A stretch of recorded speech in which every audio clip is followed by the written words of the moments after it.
Hello दोस्तों, good morning. तो कैसे हो आप सब लोग? आई होप कि आप सब लोग ठीक होंगे और अच्छे से पढ़ रहे होंगे। तो जिसने भी वीडियो नहीं देखी है जो मैंने बना ली है, तो आप ज़रूर उन वीडियो को देखें और अपनी सीडीपी को और पक्का करें, मजबूत करें। आप लोग भी पढ़ ही रहे होंगे, लेकिन ये जो टॉपिक हैं, ये नोट्स हैं, आपके ज़रूर काम आएंगे, इनसे क्वेश्चन ज़रूर बनेंगे। तो आज एक नए टॉपिक के साथ एक नई वीडियो की शुरुआत करते हैं। तो आज हम पढ़ेंगे व्यक्तित्व का मापन कैसा होता है या किस तरीके से व्यक्ति का मापन किया जाता है, उसकी विधियां पढ़ेंगे। मतलब जो किस तरीके से हम एक व्यक्ति के बारे में जान सकते हैं, उसके बारे में पता लगा सकते हैं, उनकी क्या होती हैं, अलग अलग प्रकार की विधि होती हैं। ठीक है, उन विधियों के बारे में हम डिटेल में पढ़ेंगे। तो फर्स्ट विधि हम पढ़ते हैं व्यक्ति इतिहास विधि।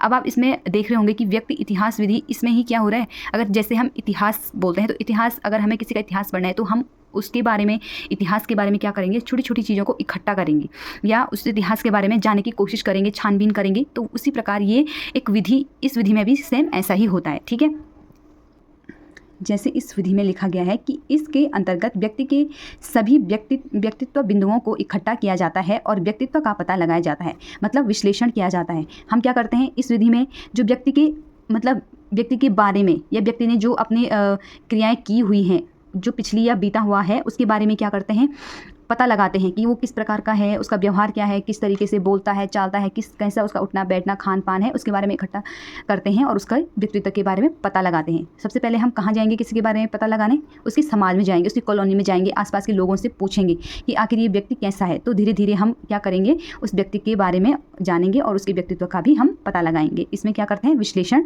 किया जाता है। अब दूसरी विधि आती है साक्षात्कार विधि। ऐसी विधि जिसमें आमने सामने वार्ता होती है। अब ये वाली जो विधि है, इसमें व्यक्ति की रुचियों का और इच्छाओं का पता लगाया जाता है। साक्षात्कार विधि मतलब जैसे आमने सामने बैठाना, मतलब होता है कि जैसे इंटरव्यू, अगर कोई हमारा इंटरव्यू ले रहा है तो वो हमारे सामने से हमारी क्या कर रहा है, हमारे बारे में जानने की कोशिश कर रहा है। वो हमसे सवाल करेगा और हम जवाब देंगे। तो आमने सामने जब बैठेंगे, बातचीत करेंगे, तो क्या करेंगे, एक दूसरे के बारे में पता करेंगे, या जो हमारा इंटरव्यू ले रहा है वो हमारे बारे में पता करेगा, हमसे सवाल पूछेगा और हम क्या करेंगे, जवाब देंगे। ठीक है, उसी व्यक्ति को क्या होगा, हमारी रुचि के बारे में पता चलेगा, हमारी इच्छाओं के बारे में पता चलेगा कि किस प्रकार से क्या है हमारी इच्छा है, हम क्या करना चाहते हैं, कैसे हैं और किस प्रकार का हमारा व्यवहार है। ठीक, अब है तीसरी रेटिंग स्किल। इसमें व्यक्ति के जानकारों से डाटा इकट्ठा किया जाता है, इससे व्यक्ति के बारे में पता लगा जा सकता है। अब इसमें क्या करेंगे, व्यक्ति के जानकारों, मतलब जैसे अगर एक व्यक्ति के बारे में हमें जानकारी लेनी है तो हम क्या करते हैं, उसके आसपास के लोगों से पूछते हैं, या जो उसके जानने में है उन लोगों से क्या करते हैं, पूछते हैं कि इस व्यक्ति को क्या आप जानते हैं, इसका व्यवहार कैसा है, ये कैसे रहता है, किस प्रकार की इसकी बोली भाषा है और कैसा इसका परिवार है। तो इससे भी क्या होता है, व्यक्ति के बारे में पता लगाया जा सकता है। समाज मिति विधि, जेएल मोरिनो के अनुसार इस विधि के व्यक्तित्व के मूल्यांकन किया जा सकता है। इस विधि में क्या कर सकते हैं, व्यक्ति के व्यक्तित्व का मूल्यांकन किया जाएगा। अब हम इस विधि के द्वारा क्या करेंगे, व्यक्ति के व्यक्तित्व का मूल्यांकन करेंगे। हमें व्यक्तित्व तो पता चल गया, लेकिन उसका मूल्यांकन करेंगे कि ऐसा है, क्यों है, किस तरीके से है, उसका व्यवहार कैसा है, कैसा बोलता है। ठीक है, उसका पता लगाया जा सकता है। समझ गए? इस विधि के प्रवर्तक जेएल मोरिनो है। इस विधि के प्रवर्तक कौन है, जेएल मोरिनो। परिस्थिति परक परीक्षण। अब परिस्थिति परक परीक्षण मतलब इसमें व्यक्ति को किसी विशेष परिस्थिति में रखा जाएगा और उसके व्यक्तित्व का पता लगाया जाएगा। मतलब अगर कोई हमारा टेस्ट लेना चाहता है या हमें आजमाना चाहता है, तो वो हमें एक ऐसी परिस्थिति में डाल देगा, उससे हम कैसे बाहर निकलें या किस तरीके से उस सिचुएशन को हम हैंडल कर सकते हैं, वैसे हम एक परिस्थिति बनाएंगे और हमें उसका व्यक्तित्व क्या होगा, पता चल जाएगा। अभी अगर हम एक ऐसी किसी से बोल दें कि यार हम बहुत परेशानी में हैं या हमें इस चीज़ की मदद है, तो कई लोग ऐसे करेंगे जो हमारा फ़ोन ही नहीं उठाएंगे या हमें इग्नोर करेंगे या हमें मतलब हमारी परेशानी को नहीं समझेंगे। लेकिन कई लोग ऐसे होंगे जिनके पास हम अगर झूठ भी बोलेंगे तो वो दौड़े चले आएंगे। इससे पता चलता है कि वो इंसान किस तरीके का है। ठीक है, आत्मकथा विधि। इस विधि में व्यक्ति स्वयं अपने जीवन के बारे में कथा लिखेगा। जो आत्मकथा है, इसमें क्या करता है, व्यक्ति स्वयं अपने जीवन के बारे में क्या लिखेगा, कथा लिखेगा। ठीक है, मतलब बताएगा मैं क्या हूँ, क्या नहीं हूँ, मुझे क्या पसंद है, मैंने अपने जीवन में क्या बनना है, क्या नहीं बनना है, वो सब कुछ इस विधि के द्वारा होता है। व्यक्तित्व परिसूची विधि। यह विधि व्यक्तित्व परिसूची विधि, यह विधि प्रश्न विधि से संबंधित है। इसमें प्रश्न व्यक्तित्व विशेष से संबंधित होते हैं। इसमें क्या करते हैं, प्रश्न पूछ करके हम पता लगा सकते हैं कि व्यक्तित्व कैसा है। ठीक, दूसरा आता है प्रेक्षण विधि। इसमें खेल विधि क्या होती है, जो प्रेक्षण विधि है इसमें खेल विधि क्या होती है, महत्वपूर्ण होती है। और लास्ट हम पढ़ेंगे प्रेक्षण विधियाँ। इसमें खेल विधि होती है, शाही धब्बा विधि होती है, रोसी विधि होती है, बाल्य परीक्षण विधि होती है, रोना विधि होती है। इसमें व्यक्तित्व का हम इससे क्या कर सकते हैं, अलग अलग उसमें विधि का प्रयोग करके एक व्यक्ति के व्यक्तित्व के बारे में पता लगा सकते हैं। ठीक, आगे पढ़ते हैं। अब पढ़ेंगे हम व्यक्तित्व के पहलू।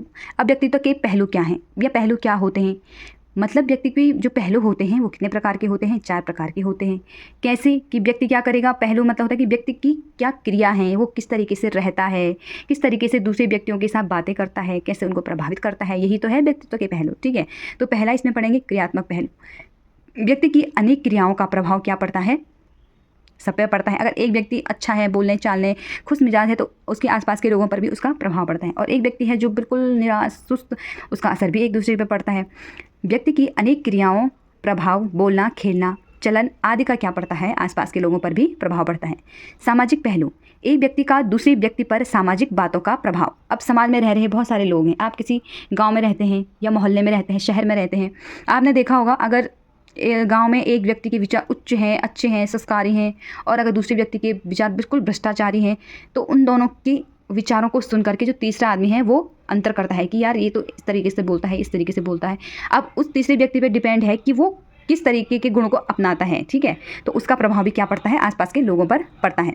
कारण संबंधी पहलू, व्यक्ति के कार्यों पर क्या पड़ता है, विचार के मतलब जो व्यक्ति हैं, लोगों के विचार हैं, उनका क्या पड़ता है, व्यक्ति के कार्य पर भी प्रभाव पड़ता है।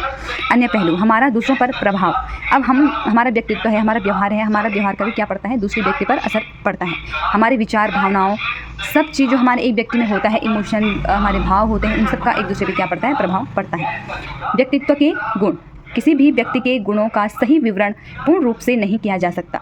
अच्छा, बुरा, स्वस्थ, निरोगी आदि, दयालु, कठोर, बुद्धिमान, ऐसे गुणों का निर्धारण किया जाता है।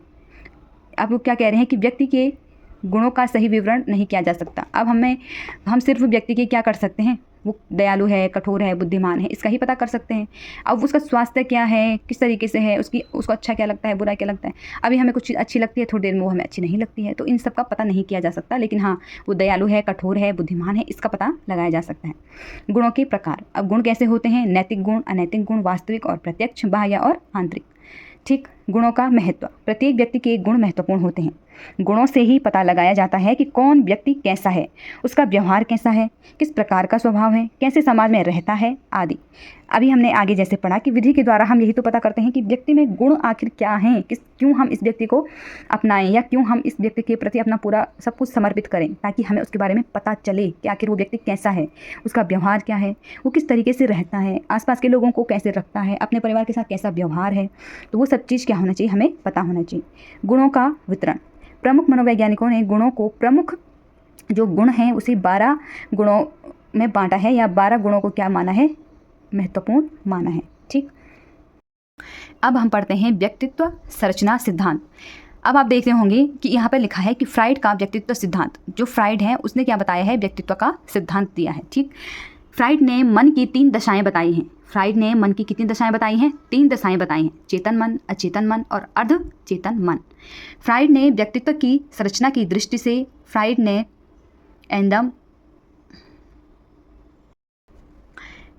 व्यक्तित्व की संरचना की दृष्टि से फ्राइड ने इदम, अहम, परम अहम को महत्व दिया है। इदम मतलब इड, अहम मतलब ईगो, परम अहम मतलब सुपर ईगो। जो ईगो है वो इदम, अहम और परम अहम के बीच का पुल का काम करता है। इसमें मन का शासन भी कहा जा सकता है। ठीक, लिबिडो, लिबिडो क्या है, काम शक्ति को कहा जाता है। लिबिडो किसे कहा जाता है, काम शक्ति को कहा जाता है। इसके अंतर्गत सिर्फ प्रेम ही नहीं बल्कि प्रेम, लगाव, स्नेह भी आता है। लिबिडो क्या है, एक काम शक्ति का प्रभाव है या काम शक्ति को कहा जाता है, लेकिन इसमें सिर्फ प्रेम ही नहीं आता, इसमें क्या आता है, लगाव, स्नेह भी आता है। शैशव कामुकता, फ्राइड के अनुसार छोटे बच्चों में भी काम वासना के तत्व मिलते हैं, शिशुओं में भी काम वासना होती है, परंतु यह काम वासना शिशु काम वासना से अलग होती है। ठीक, ये महत्वपूर्ण है, इसमें आपको जरूर क्वेश्चन बनने को मिलेगा, आप इसे ज़रूर नोट करें और नोट्स बनाएं। स्वमोह, इसमें क्या है, जब हम खुद से प्रेम करते हैं। स्वमोह क्या है, जब हम स्वयं से प्रेम करते हैं। मूल प्रवृत्तियाँ, फ्राइड ने 2 प्रकार की मूल प्रवृत्तियाँ मानी हैं, जीवन मूल प्रवृत्ति और मृत्यु मूल प्रवृत्ति। फ्राइड ने इसे प्रेम मूल प्रवृत्ति भी कहा है। रक्षा युक्तियाँ, दमन, शमन, प्रतिगमन, युक्तिकरण, क्षतिपूर्ति और प्रक्षेपण। व्यक्तित्व के विकास को प्रभावित करने वाले कारक, अब ये महत्वपूर्ण है, व्यक्ति के विकास को प्रभावित करने वाले कारक। वंशानुक्रम का प्रभाव, दैहिक प्रभाव और मानसिक योग्यता का प्रभाव, विशिष्ट रुचि का प्रभाव, परिवार का प्रभाव और भौतिक वातावरण का प्रभाव। भौतिक वातावरण का प्रभाव भी क्या होता है, इंपॉर्टेंट होता है, शारीरिक संरचना का प्रभाव। तो अब आपको व्यक्तित्व के बारे में सब कुछ पता चल ही गया होगा। अगर आप लोगों को वीडियो समझ नहीं आती है तो आप मुझे ज़रूर कमेंट करके बताएं। अगर किसी को PDF चाहिए तो प्लीज़ कॉन्टैक्ट मतलब आप कमेंट कर सकते हैं, आपको ज़रूर मैं PDF बना के भेजूँगी। आप टेलीग्राम चैनल भी मेरा ज्वाइन कर सकते हैं। Thank you. मिलती हूँ मैं आपको एक नई वीडियो में और नए टॉपिक के साथ।